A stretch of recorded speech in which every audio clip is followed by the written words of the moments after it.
All right, guys. So we are on the next episode of Knobbeshwar Talks, and this time we have Asad Khan from Bangalore. He is a second generation racer and has won multiple accolades in both races, be it two wheelers or four wheelers. He loves riding on dirt. That's what matters for this community of ours the most, that he loves riding on dirt. Now, without further ado, I'd just like him to introduce himself, presenting Asad Khan. Thank you, Subramanian. Hello, everyone. My name is Asad Khan. I am from Chikmagalur, basically. I was born and brought up in Chikmagalur, and I'm 43 years old now. I've been into racing from almost, it's been 15 years, I would say. Never kept an exact count of it. It's almost been 15 years, and I started my first race when I was 16 years old. So you have been racing for a long time now. About your championships, a little bit of your people would like to know how many you have won, because I know that you have won. Yeah, I've won about 5 national championships so far in my entire career. Out of which 4 are from two-wheelers and 1 is from four-wheeler.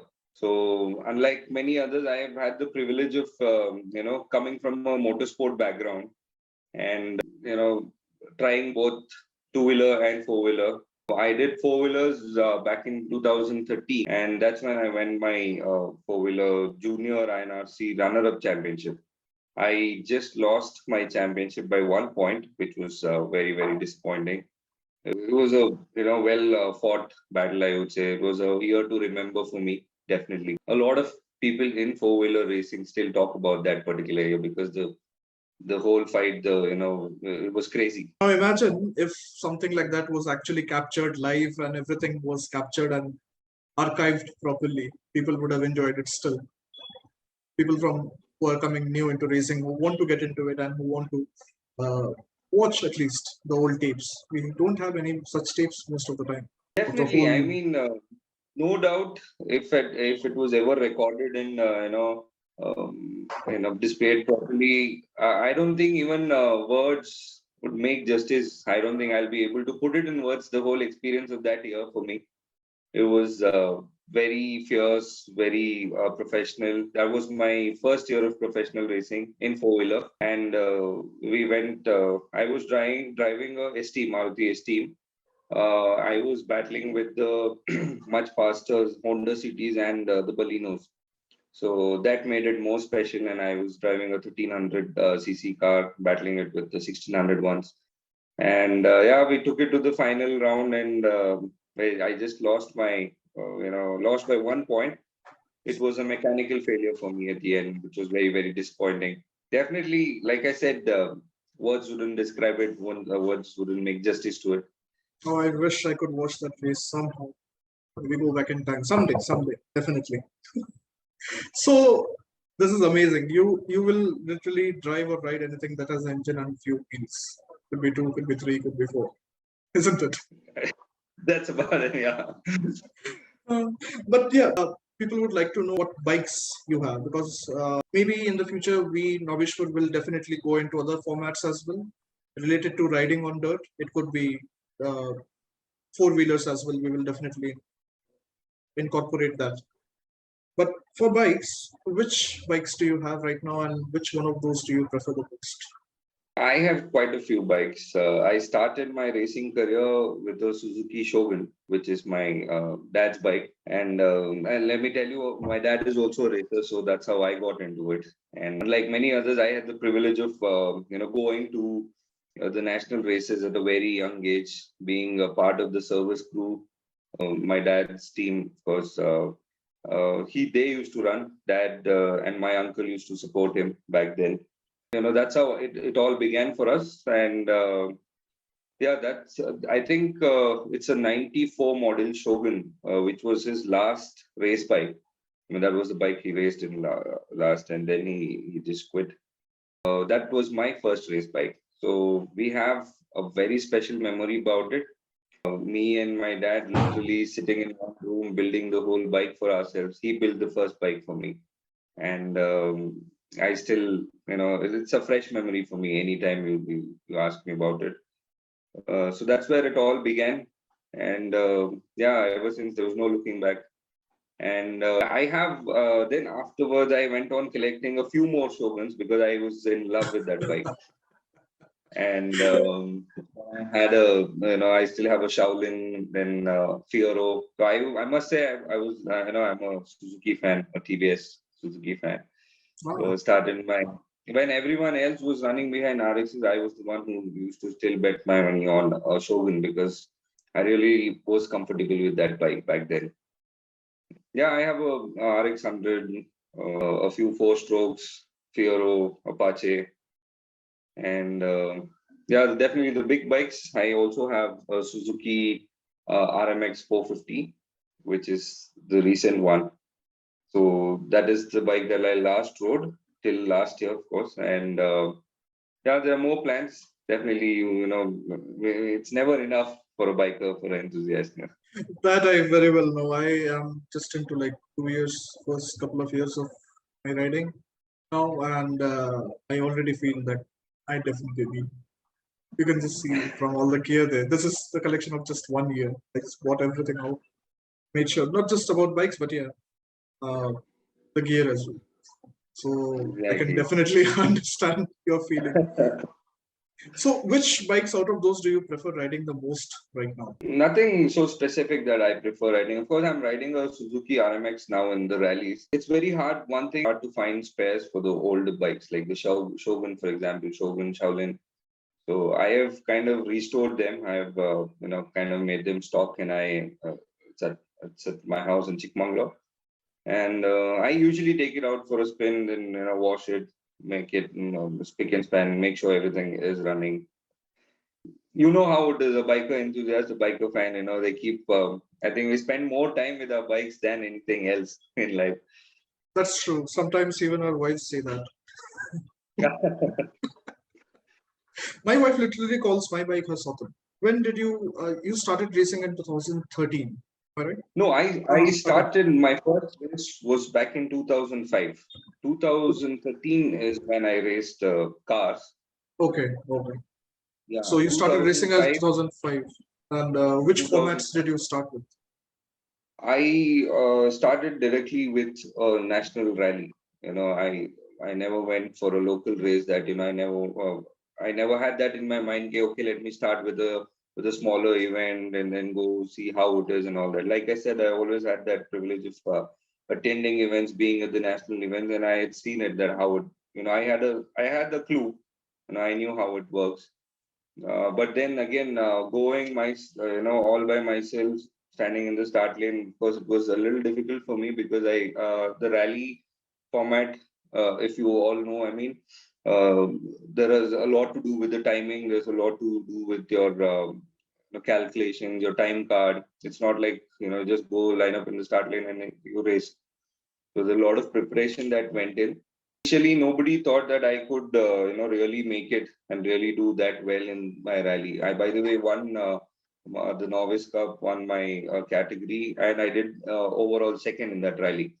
And this was the So first race of yours, right? that was my first race in my life. Yeah, Amazing. 2005. It was. I was 16. I had to undergo a lot of formalities to be at the race. Obtain special license from the federation because I didn't even have my DL, LL license that I managed with a learner's license, and sign a lot of indemnities and a lot of documentation that was taken forward. And yeah, it all went my way. It was for everyone's surprise. I did really good in the first race. Nobody honestly expected. I don't think even my dad wasn't. He was expecting that I would do so good. He was like just right normally, he didn't actually come up to me, say, or give out any tips or, say anything to me. He just said, right. So I didn't have any, I didn't have the service crew, by the way, with me. So, by the way, let me tell you, rallying is a format wherein you need a proper preparation, a proper backup support, you need to have a strong service team with you.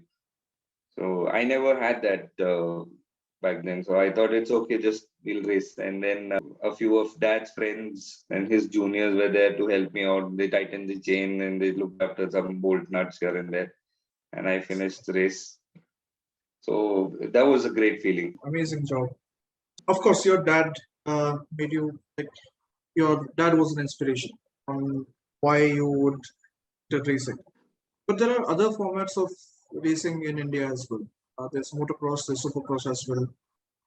Why rally and not motocross or supercross? Oh, rallying definitely is more fun, no doubt. I have been into rallies. I have done supercross, I have done autocrosses, I have done hill climbs, a little bit of the Pagal Gymkhana events, of the short format events. But rallying definitely is my choice because it's more mature. I feel it actually, brings out raw speed in you. It's about speed. It's not just about speed. It's about maturity as well in rallying. I mean, unlike autocrosses where you're starting with 20 other bikes and then you just have to race to finish. Yep. No, here in rallying, you are racing against time, and we have stages. We have to show a lot of maturity in the stages. You can't go all out. Neither can you be very slow. So it needs a very calculative approach. I personally feel. My dad was always into rallies, and I did a lot of autocrosses after that. After my first rally, and autocross generally I felt was a little dirty compared to rallies and these things because you have everyone just rushing. They just everyone wants to win, no matter how, no matter what. But no doubt the events that are organized now are looked after by the federation, FMSCI. They're keeping a strict eye on the organizers. They're not, they're making sure the safety aspects at least are on, are followed. But back then, I must say, it wasn't that strict, or people never used to give importance to the riding gears. I'm talking about 2007. 2007 is when I did full year. I raced autocrosses, and we used to go in a normal sport shoes with the skate pad, the elbow and the knee guards, which were hardly of any use. Just put on a jeans or jersey, and then you're good to start. Any helmet, full face, round face, whatever helmet. So back then, I So think good good gear was not available in India as well. That was being produced outside जो बाहर अच्छे वाले बनने start उस time के हिसाब से भी.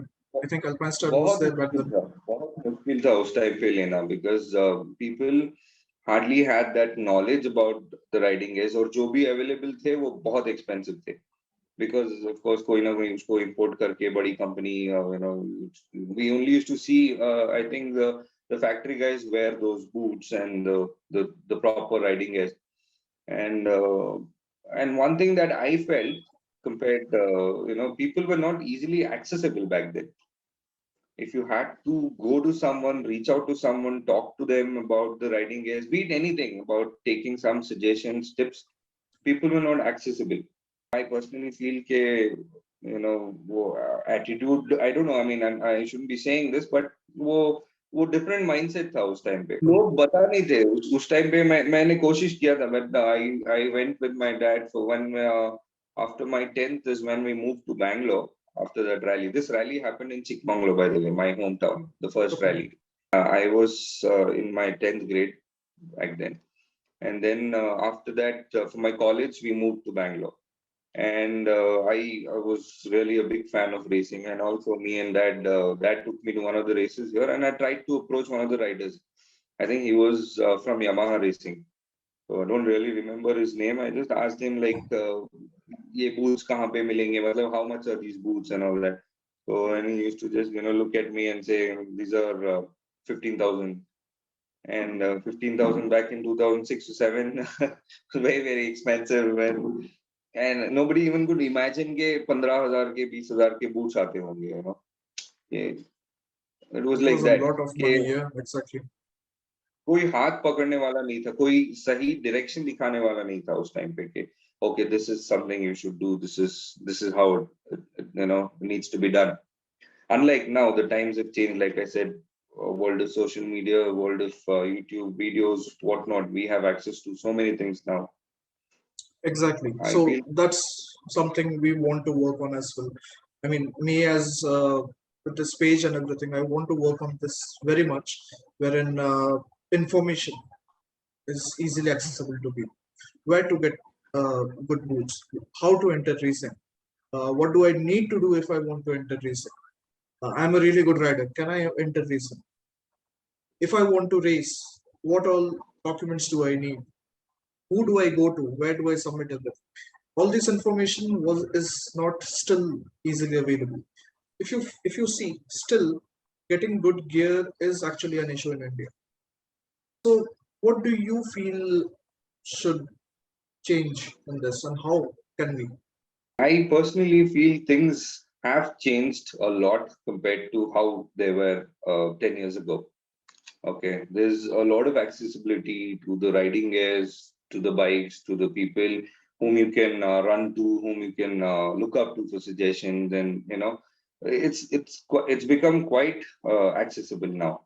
I mean, if you talk about things that were 10 years ago, you really didn't know which boot to buy, where the riding gears are available. Only a few of them who used to who were of course, filthy rich, who had the privilege of traveling abroad, going, practicing there, getting back with right set of riding gears, helmets, and all these things.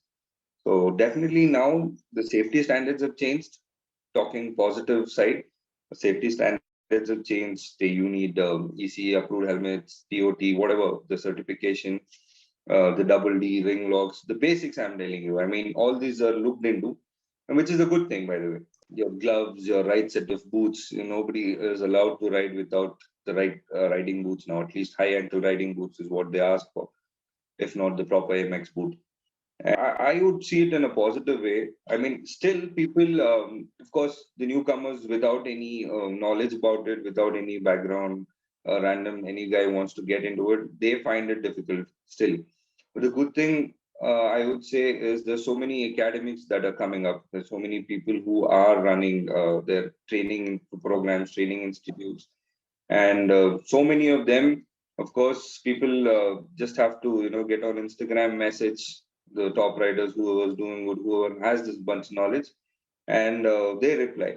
The good thing is you are accessible to riders, which wasn't there back then. And still, to get to your questions, I mean, see, with more seriousness in racing, more number of certifications, the safety gears, it's also gotten a little difficult on the documentation part.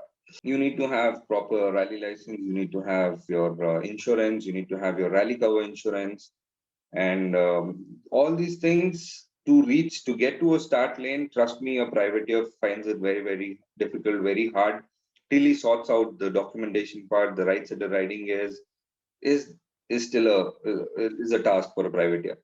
But the good thing is this, so much of knowledge being given out. People are talking about it, and this I'm talking when you compare it to 10 years back. How it was. To be I feel this needs to proactive. be done. I think we have to become more accessible. Definitely we have achieved something in life. But that isn't enough. I personally feel learning is a never-ending process. Personally to me also, when I go hit the track, I don't shy away to ask my fellow riders if I find them doing good in particular corner or in the practice. I go out to them and I straight away ask them, like, how are you able to do it in such a smooth way, so better and all this. So that's a personal thing I have. Personally, I feel I always make it a point that I tell my trainees, I tell people who are coming into this field, आज आप हो कल कोई ना कोई आएगा आपसे faster हो या आपसे बेहतर हो. This is a sport, we are all athletes. We have to accept that fact. Exactly. We Exactly. have to accept it that today I might be fast. There can someone who can come and beat me up. And actually, looking at it in a positive way, it's good. It'll always keep you on your toes. It'll always work, make you work harder. कि कोई और ना आ जाए, कोई आपको beat ना कर दे. Because yeah, because riding may the moment you get overconfident, the chances of error and like bad crashes, especially when you're racing full throttle, going all out, if you're overconfident, then definitely there are chances of mishaps happening much more than when you are humble and you know that you have to learn. No matter how big of a racer you are, how many championships you have won, you still have to learn and keep learning. Moment that if that is in your head, you will ride a little safer as well. I think. No doubt, no doubt. That brings a maturity in you. I think that defines a whole person, the character. That's one thing why I like rallies, why I love rallies is, it builds a character. It's not just about speed. It makes you so professional. It makes you so punctual. You have to be on dot if you want to win. You have to have a very, very professional behavior, professional approach. To be in the longer run, I feel it's good to be mature, soft spoken. Generally, i have Absolutely. learned this I have learned this from a few of my mentors. For example, you see Sham Kotari. He is a great guy. I mean, I really look up to him, the organizer of MRF, Yep, yep. Godspeed Racing. God. Yeah. So he's, I mean, मैं पहले से बहुत पहले से जानता था उनको. मैं मतलब I used to be scared to go approach him कि पूछ लूं कैसे सर ये वो करने. एक कॉल करने के लिए भी डरते थे हम लोग उस टाइम पे कि सर बिजी होंगे, बोल नहीं देंगे ना. And only when we started performing and then he started recognizing, उस टाइम पे पता चला कि कोई ऐसा ये नहीं होता. It's all about you going and approaching people. That's all I feel nowadays, of course. But yeah, if people came to like watch our races more, they'll get the chance to meet the races more as well. Because we Correct. normally there are no spectators. We don't get spectators in any of our most of our rallies. Very few vloggers or YouTube channel owners. Some of them come, and then most of the spectators are either our family or the friends and family or the organizers' friends and family. Other than that, specific like who just are coming to watch, like people go to watch cricket, people go to watch football. That doesn't happen with our sport yet. That should start happening. Very true. I mean, that's something that will, make the sport more popular. First thing is the lack of media coverage. We all agree to it. There's no proper media coverage. There's no exposure.